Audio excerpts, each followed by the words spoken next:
Welcome back to my channel. आज जो है शत्रुबोध का एपिसोड 34। तारीख है 13 नवंबर 2025। आज हम लोग बात करेंगे declining power of United states of America.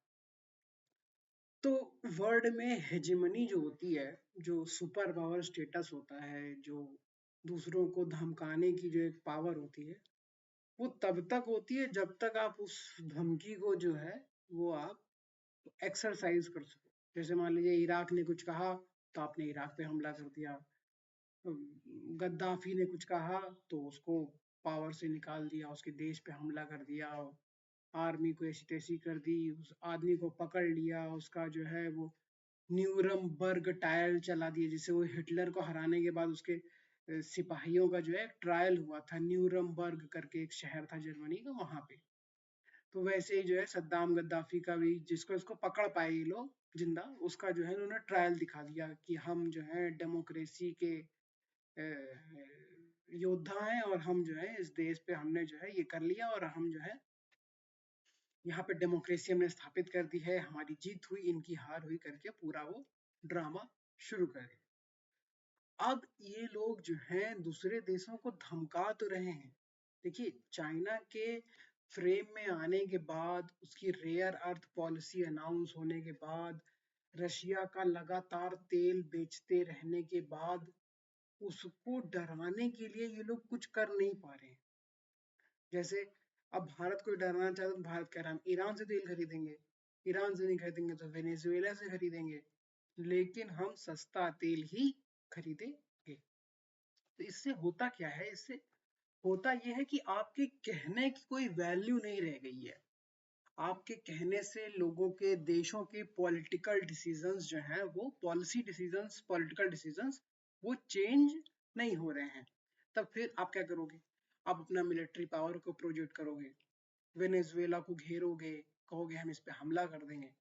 But मुश्किल ये है कि रशिया ऑलरेडी बहुत सारा हथियार जो है वो वेनेजुएला में गिरा चुका है, और एक बार इन्वॉल्व होने के बाद वहां से भागना, वियतनाम की तरीके से। वियतनाम में 7-8 साल लड़ा था। अभी एक वीडियो बनाएंगे वियतनाम के ऊपर कि वियतनाम कैसे गया अमेरिका, क्या कारण बताया, और फिर कैसे वहां से भागा। जैसे अफगानिस्तान से भागा, ठीक है, जैसे बांग्लादेश से भगाया गया, तो वैसे ही जो है अब वो वेनेजुएला को धमका रहा है, मदुरो को डरा रहा है। और असल में मदुरो एज अ लीडर जो है बहुत जल्दी कोलैप्स कर जाएगा, क्योंकि एक तो उसकी मिलिट्री जो है वो लड़ने के लिए तैयार नहीं है एक इतने बड़े देश से, ठीक है। उसके पास सिर्फ एक ही ऑप्शन है कि या तो वो रशिया और चाइना को जो है डायरेक्टली इन्वॉल्व कर ले, अगर वो लोग इन्वॉल्व होते हैं तो। नहीं तो अमेरिका जैसे बड़े देश से लड़ना, जो कि इतने पास है वेनेजुएला से, वो उसके लिए बहुत दिक्कत होगी। वो बड़ी मिसाइलें भी लॉन्च कर सकते हैं, वो छोटी मिसाइलें भी लॉन्च कर सकते हैं, वो बड़े बड़े डिस्ट्रॉयर्स लेकर आ गए हैं उसके वहां तक। तो मदुरो के लिए सिचुएशन बहुत खराब है। और मदुरो के पास न्यूक्लियर वेपन्स भी नहीं है, जैसे नॉर्थ कोरिया के पास हैं, जैसे भारत के पास हैं, जैसे इसराइल के पास हैं, ठीक है। तो अब उसके लिए ऑप्शन कुछ बचता नहीं है। तो रसिया क्या करता है? रशिया फिर से यूक्रेन पे हमला करना शुरू कर देता है, और ताइवान को गर्म करता है चाइना। देखिए, जापान कितना भी उछल ले, लेकिन अगर फोर्सेस की बात करी जाए तो without American intervention Japan, Taiwan, ये सब छोटे देश जो हैं बहुत ज्यादा दिन तक सामना नहीं कर सकते हैं चाइना का। और चाइना के पास वो इकोनॉमिक सुपर पावर भी है। जैसे मान लीजिए जापान जो है सबसे ज्यादा ट्रेड करता है, वो चाइना से ही करता है।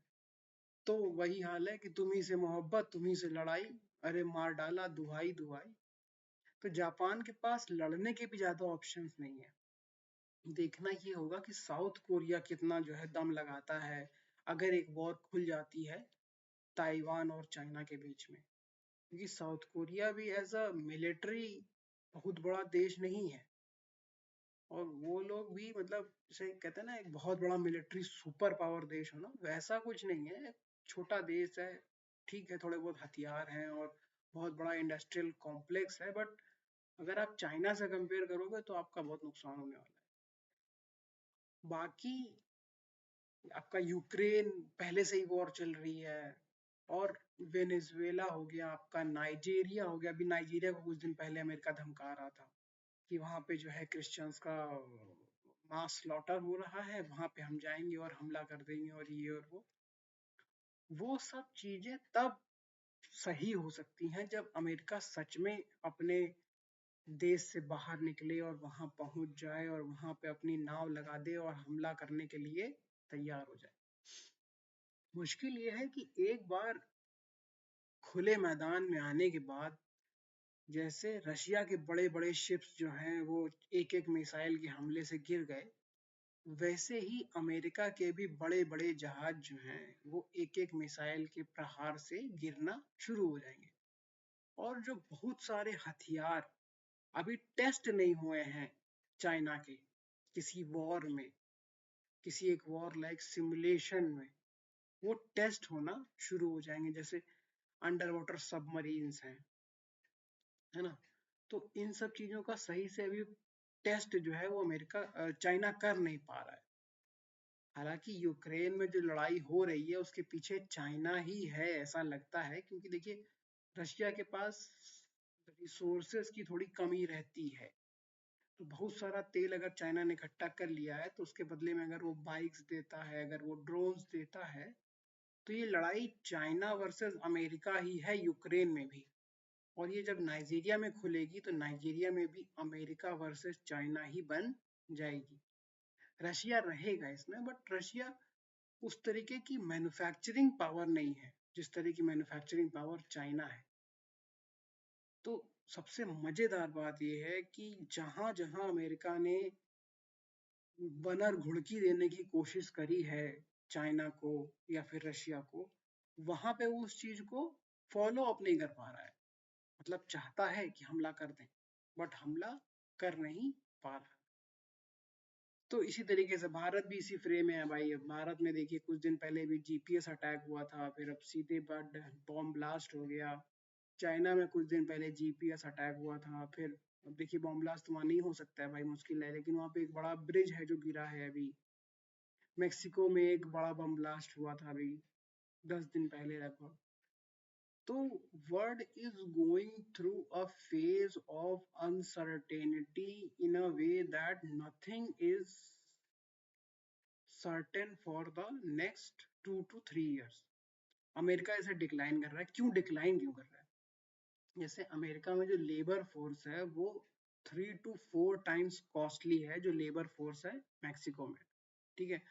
और मेक्सिको ने इस बात को समझ लिया है, तो मेक्सिको ने उस चीज को इसे कहते हैं हार्नेस करने के लिए या फिर उस पर बढ़िया से फायदा उठाने के लिए और ज्यादा लोगों को उसमें इन्वॉल्व कर लिया है। चाइना से पैसा लिया है, दूसरे देशों से जो है शायद हथियार भी ले रहा है। लेकिन मेक्सिको का जो मेन वेपन है वो है आपका ट्रेड, ट्रेड विद अमेरिका। या तो अमेरिका ट्रेड बंद कर दे वहां से, तो वहां पे प्राइसेस कोलैप्स कर जाएंगे। कोलैप्स कर जाएंगे, बहुत ज्यादा हाई हो जाएंगे अमेरिका में, क्योंकि वो सब्जी और तेल और पता नहीं बहुत सारा जो है रोज का खाने का सामान जो है वो मेक्सिको से लेते हैं, फ्रेश वेजिटेबल्स जिनको कहा जाता है। तो जो सुपर पावर अमेरिका है उसके लिए प्रॉब्लम्स की जो है कोई अंत नहीं हो पा रहा है, क्योंकि हर तरफ से फ्रंट जो है वो खोला जा रहा है। और क्योंकि रशिया के पास खोने के लिए बहुत ज्यादा है नहीं, तो उसने सब कुछ जंग में झोंक दिया है। क्रूड ऑयल से उसको पैसा आ ही रहा है। China is the biggest buyer, India is the second biggest buyer, and they are buyers from Europe also, but उनको जो है कोई क्रिटिसाइज नहीं करता है, ठीक है। तो और चाइना तो खुल के भाई कह ही रहा है कि हम जो है यहाँ लड़ लेंगे, हम वहाँ लड़ लेंगे, हम ताइवान कब्जा कर लेंगे, हम फिलीपींस की बैंड बजा देंगे। तो फिलीपींस कहने को कितना भी उछल ले, बट 10 मिसाइलें लेके आप चाइना जैसे देश से लड़ नहीं सकते हो आप। तो इसमें देखना ये होगा कि अमेरिका कब ढहता है, क्योंकि राइजिंग कॉस्ट की वजह से, चीप लेबर ना होने की वजह से, और बहुत ज़्यादा फ्यूचर में इन्वेस्ट ना करने की वजह से अमेरिका सिर्फ हथियारों का एक देश रह गया, जिसमें भी हथियार जो है वो सब देश अब बना ही रहे हैं। भारत ड्रोन्स बना रहा है, टर्की ने इतने अच्छे ड्रोन्स बनाए हैं कि जिनको वर्ल्ड वाइज जो है वो भेज रहा है। ईरान ने बहुत अच्छे ड्रोन्स बना लिए हैं। China is the cheapest source for क्या कहते हैं ड्रोन्स, गुड क्वालिटी ड्रोन्स जिसमें कैमरा अच्छा हो, नाटक अच्छा हो। फिर आपके रशिया ने भी जो है वो कामी काजे ड्रोन्स टाइप के जो है वो बना लिए हैं यूक्रेन के लिए। तो तुम ऐसी कौन सी टेक्नोलॉजी लेके बैठे हो छुपा के जो रखे हो अपने जेब में, जिससे सोच रहे हो कि सबको एक साथ हरा दोगे? भाई ड्रोन्स की technology is very cheap technology. जो सबसे सस्ता बनाएगा वो जीतेगा। तो सस्ता कौन बनाएगा? इसका लेबर सस्ता होगा। वो जो एक तो है वो पामर लकी करके एंटी ड्यूरल टेक्नोलॉजीज का, वो हमेशा एक ही चीज बोलता रहता है, we have the best technology, we have the best technology. अरे बेस्ट टेक्नोलॉजी को चीप भी होना चाहिए ना। और तुम चाइना से बेस्ट कब से हो गए? ये तो सिर्फ कहानी कहानी बात है। आने दो भी खुले मैदान में पामर लकी को, अभी पता लग जाएगा। अभी अमेरिका अगर वेनेजुएला पे हमला कर दे तो पामर लकी पीछे नहीं रहेंगे, एंड्यूरिल की टेक्नोलॉजी लेके पहुंच जाएंगे ना। तो ऐसा नहीं है, बहुत सारे देश बहुत ज्यादा हल्ला मचाते हैं, बट जो रियल थ्रेट होता है, जो रियल सुपर पावर होता है, वो करके दिखाता है। और इस समय चाइना का सुपर पावर स्टेटस जो है वो उसकी मिलिट्री कॉम्प्लेक्स की वजह से तो है ही है, उसकी इकोनॉमिक स्टेटस की वजह से है, उसके चीप लेबर की वजह से है, उसका इतना इन्फ्लुएंस है लैटिन अमेरिका में, अफ्रीका में, गरीब देशों में, अमीर देशों में, है ना। वो कनाडा दोस्ती कर रहा है, क्या नाम है, सी जिनपिंग से। ऑस्ट्रेलिया दोस्ती कर रहा है सी जिनपिंग से।